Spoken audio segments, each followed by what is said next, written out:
I'm Corbett Wall with DV Auction, here with your feeder flash for Thursday, July the 25th, brought to you in part by Kansas Regenerative Medical Center. Kansas RMC's focus is on arthritis and orthopedic issues for your joints, back, and neck. 60% of their patients are farmers and ranchers. For more information, go to kansasrmc.com. What's it going to be? That's really the big question that we've had here in the cattle business for the last many months, is what's it going to be that's going to tip us over? What's it going to be that knocks us off this this perch that we're high on here with these prices so high, especially these feeder cattle selling so well. We've seen the fat cattle back up here the last couple of weeks. Not terrible, but we've lost $3 or $4 there on your fats, and of course your packers are playing hardball again this week. We've had a higher board up through the mid part of the week. They haven't bought anything to speak of, and they're waiting for the board to kind of crash late in the week so they can buy cattle steady or lower. And of course that's a broken record. We see that every single week in your fat cattle trade. But you know, what's it going to be? And you really got to look out there, and we're pretty sure it's going to be one of these swirling black swans. Of course you see them overhead just like a bunch of buzzards waiting for one of them to come down. We fought a few of them off already and didn't hardly see a hiccup. Bird flu scared us a little bit, but we haven't heard anybody say much about that for several weeks, and so we don't think that's going to be the one that knocks us off. Of course, if we knew which one it was going to be or when it was going to show up, where it was going to come from, we could prepare for that, but we really can't.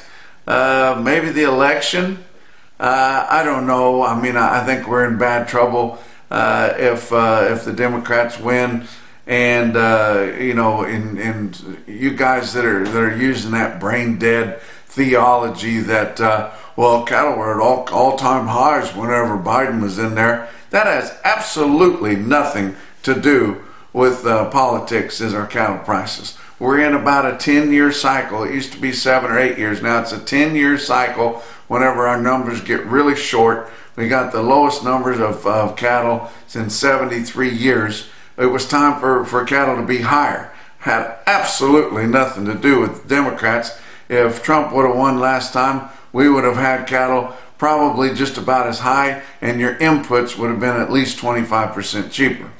So we can't do that, guys. And I always get some people in there, and I don't know any liberal cattle people, but we find them on here because they're always commenting on there, and it's good to know you guys are listening. But you know, what's it going to be? We don't know if it's the election. Of course, we had a assassination attempt. That didn't really shake things up yet. Like my grandpa used to say, and all the old timers say, well, the money will run out before the cattle do. And who thought that these cattle were going to cost as much as they're costing now? You know, a lot of these feedlot replacements costing $2,500. These big cattle going into the feedlot. Of course, about anything going into the lot costs over $2,000 a head. And interest is not cheap. You're feeding cattle, it's over $100 a head by the time you get them run through the feed yard. That adds up, guys. But you know, we're not seeing anybody get scared of that, although it takes a lot of money to operate. But maybe if the money runs out, it could be on the beef end, on the consumer end.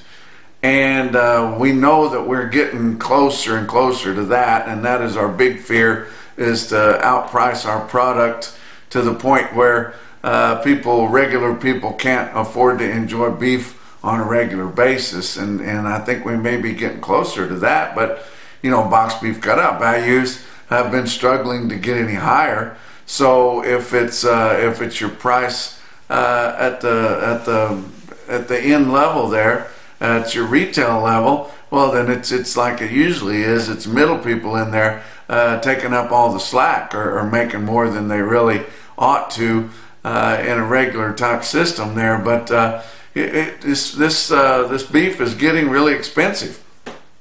But you know, we like I said, our box beef cutout values are struggling here with choice in that 310, 315 range there.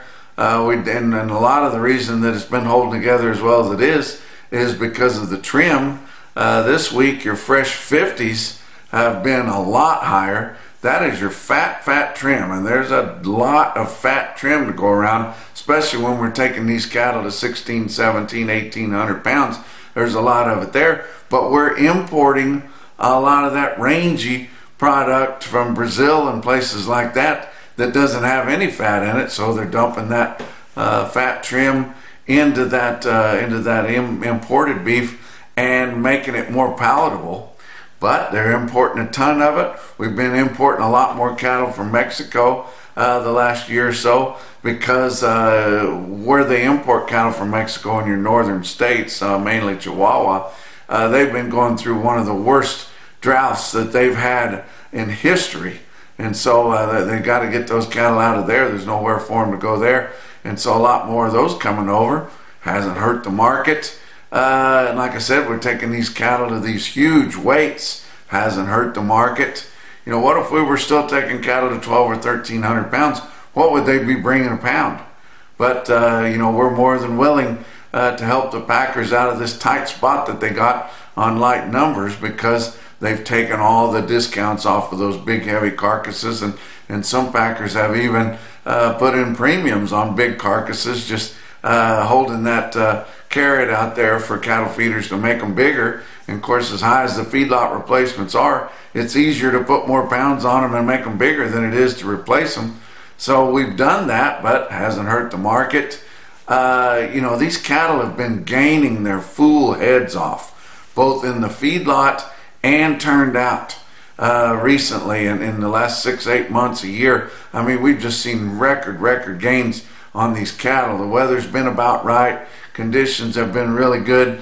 Of course, cattle are gaining a lot, and the genetics are better, and we're learning more and more all the time about how to feed these cattle, and we're taking them to these big weights pretty efficiently. Tell you what, these cattle turned out on grass this summer have absolutely done it all. I talked to buyers out there in the Flint Hills and the Osage region, said they've seen and heard of deals that are coming in. Those guys buy the same kind of cattle every year and turn them out. They're turned out there 90 days. They know pretty much what they're going to weigh coming off. And the cattle coming in this year at times weighing over 100 pounds more than their base weight on video and direct sales there. That is unheard of. I mean, the cattle are just doing everything. That should be hurting our market. It's not hurting the market any. So the thing is almost bulletproof, except for, you know, like I said, these black swans that are coming. But we're moving cattle through the system so much faster than we've ever done. We're the most efficient by far anywhere in the world at running cattle through. We take them from birth to finish to plate, I mean, faster than anybody. Globally, it takes 2.66 cattle, almost 3 cattle, to produce the same amount of beef that we do here in the U.S. with only 1 head. And, you know, and everybody says we're ruining the climate and all that kind of thing. You know, give me a break. We're running them right through the system, feeding people, and you know, it's just makes you wonder what it could be that's going to knock us off this deal. We haven't even begun to start replacing these herds. The price that these big yearling heifers are bringing, hardly anybody can afford to keep them back. They need to make some real money to make improvements to pay for inputs. So we haven't seen any signs at all of really starting to build back. And so it's going to be a while. And the numbers are going to remain tight. And the more we get used to these big prices, the more people are going to demand them. And frankly, the more that these buyers are going to pay them. So, you know, let's just stay up here on this perch. But I mean, it just feels like we're looking over the edge of a big cliff.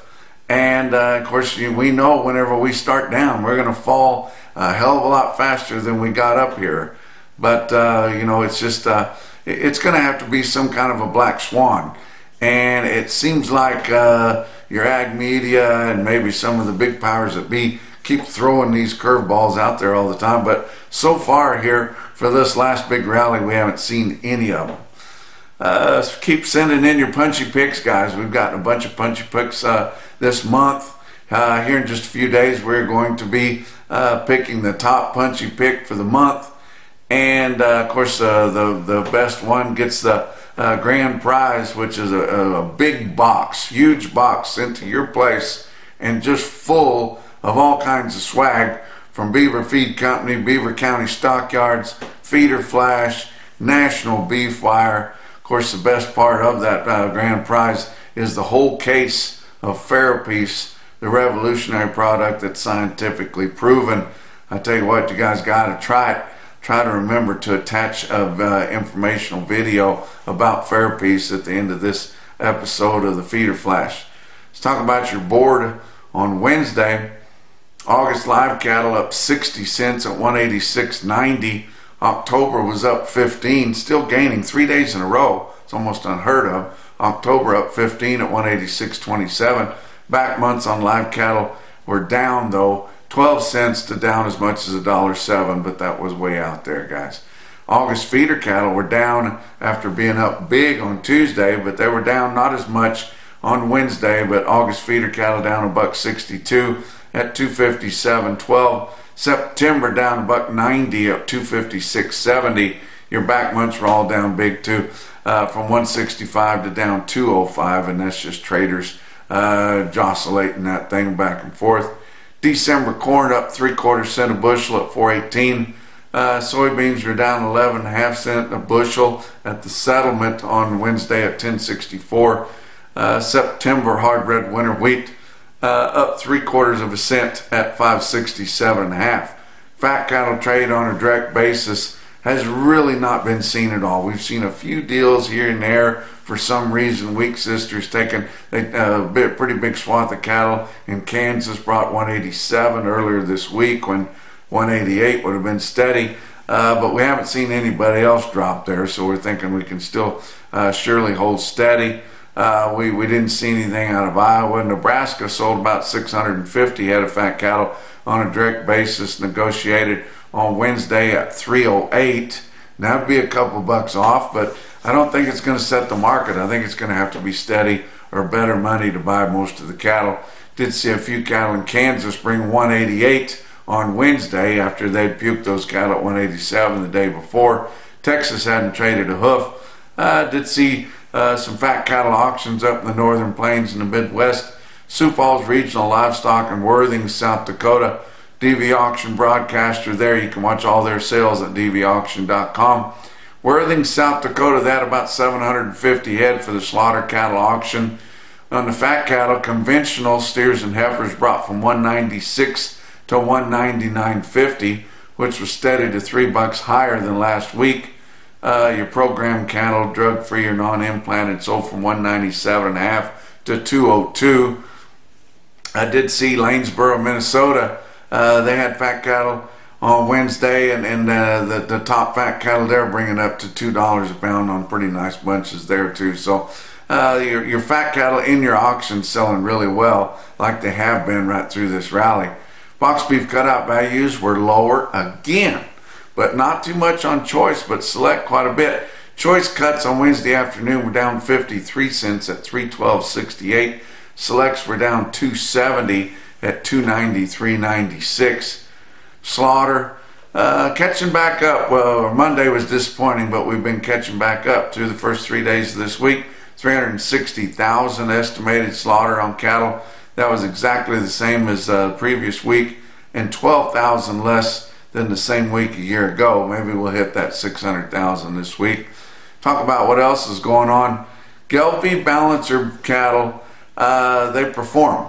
In a feed yard, balancer influence cattle offer increased performance, improved feed efficiency, and have excellent carcass merit. Gelbvieh balancers add to the pounds, they make the grade, and they deliver the value. For more information, go to gelbvieh.org. Talk about your feeder cattle market, your real-time index on DVAuction. Late in the day on Wednesday, based on an 800-pound cash auction steer up through your middle 12 states, setting at 259.18. That was up 28 cents compared to the late trade there on Tuesday. Your latest CME cash feeder cattle index trying to catch up at 258.39. Talk about your big sales on Wednesday. OKC West, El Reno, Oklahoma had 6,100 this week. Now that's the biggest of our high volume cattle auctions. There was El Reno this week. Good sale for them, 6,100. We haven't seen any big runs. Of course, it's that time of the year. A lot of cattle moving out of the country. We're not seeing real big runs out of our sale barns because their calves are not coming to town yet. They're enjoying their best life turned out there with their mamas for the most part. But at OKC West and El Reno, feeder steers are fully steady. Feeder heifers $2 to $3 lower, but stocker heifers ready to turn back out on grass, weighing from 6 to 7 1/4. They sold mostly steady. Calves were not well tested on Tuesday. Dodge City, Kansas, winter livestock, only 800 head, and like I said, they've just been getting ready for the King of the Ring specials, and they are now here. So Pratt will have a big one here today. Dodge City will have their big King of the Ring contest, and they'll have probably 6,000 to 8,000 yearlings right off the grass this weekend here with that auctioneer contest, and they have the Cattle Marketers Hall of Fame and all that, and this is the first year in probably 3 or 4 that I haven't been there, but I got other fires to put out, but I'm going to miss being there. That's a really neat contest there, and it's a fun time to be in Dodge City, Kansas. Talk about your individual quotes from all around and listen to some of these. North Arkansas livestock in beautiful downtown Green Forest, Arkansas sells 67 steers, weighed 926 at 245 in Arkansas, people. How about Wright County livestock, another DVAuction broadcaster in Mountain Grove, Missouri. That's south central Missouri, guys. 120 head of steer calves weighed 485 at Wright County, bring 393, weighing that close to 5, guys. That's a big time quote here this time of year on calves. How about Hub City livestock, another DVAuction broadcaster? We don't get their information through Cattle Market Central because of some older clerk system there in Aberdeen, but Hub City's been with us for a long time. They're one of our biggest and best sales up there in Aberdeen, South Dakota. They did sell 3 loads on Wednesday, weighed 929 at Hub City for 255. Thought that was pretty darn good. How about Huss Platte Valley Livestock Market in Kearney, Nebraska? They had the Walker cattle in there, big long string, sold at one time through the ring in Kearney, Nebraska. 659 steers in one swath, weighed 922 and bring 258 1/4. Congratulations to that guy, and congratulations to him for selling them through an auction market there. But the most impressive quote that I saw anywhere on Wednesday, your Macrocin No BS top quote for the day, come out of Bassett Livestock Auction, Bassett, Nebraska. They recently added DVAuction broadcasting. This is not a single quote, but it's a range of weights there. Talk about these cattle gaining their heads off. In Bassett, Nebraska, these cattle coming in right off the grass. Look at how many they had weighing from 1,000 to 1,100 pounds, and these are loads and bigger strings, guys. They had at least 20 loads of feeder steers that weighed from 1,000 to 1,100 pounds, and they sell from 243 to 252 at Bassett Livestock Auction in Bassett, Nebraska. And that's your feeder flash for Thursday.